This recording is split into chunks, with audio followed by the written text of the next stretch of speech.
আসসালামু আলাইকুম বন্ধুরা, সবাই কেমন আছেন? আশা করি ভালো আছেন। এখন মাগরিবের সময়, আশা করি সবাই নামাজ পড়বেন। এটা দেখানোর বা মার্কেটিং এর কিছু না, এটা যার যার নিজ স্বার্থে, নিজের ভালোর জন্য নামাজ পড়বেন। এবং এই কথা আমি বলতেই পারি, ভালো কথা বলা যায়। এখন কথা হলো যে আমার বন্ধু আসছে মুখের ব্রণের দাগ রিমুভ করতে। হ্যাঁ, এটা রিমুভ না করলেও চলতে, আমার বললো যে আমার এই দাগগুলো রিমুভ করে দাও। আমি বললাম আচ্ছা ঠিক আছে, এটা সময় দিতে হবে, আমি আস্তে আস্তে করে দেবো। আচ্ছা, এই এই গর্ত ঠিক হয়ে যাবে? এই গর্ত ঠিক হয়ে যাবে। আচ্ছা প্রিয় ভিউয়ার্স, আমরা সবসময় বলে থাকি যে ব্রণের গর্ত বা ব্রণের সমস্যার সমাধানের জন্য আপনারা আসতে পারেন।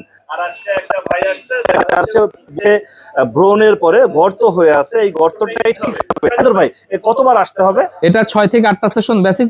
কপাল খারাপ হলে বাড়তে পারে, কিন্তু টাকা আমরা একবারই নিচ্ছি। আপনারা তো একবারে ফিক্সড টাকা নিয়ে নিচ্ছেন। হ্যাঁ, আমরা একবারই টাকা নিই, আমরা কোনো ধরনের সেশন চার্জ দেই না। গর্ত আর থাকবে না? না, গর্ত অ্যাকনিস্কার CO2 লেজার ট্রিটমেন্ট দিয়ে সার্চ দিলে ইউটিউবে হাজার হাজার বিফোর আফটার ভিডিও পাবেন, যেগুলা কিভাবে এটা হচ্ছে দেখাই দিবে আপনাদের একদম সহজে। অবশ্যই আপনাকে চাইনিজ মেশিন ইউজ করা যাবে না, আপনাকে দামি মেশিন ইউজ করতে হবে। আপনারা কোন দেশি মেশিন ইউজ করছেন? এটা জার্মানি, এটা ফ্যাক্টরিও জার্মানি।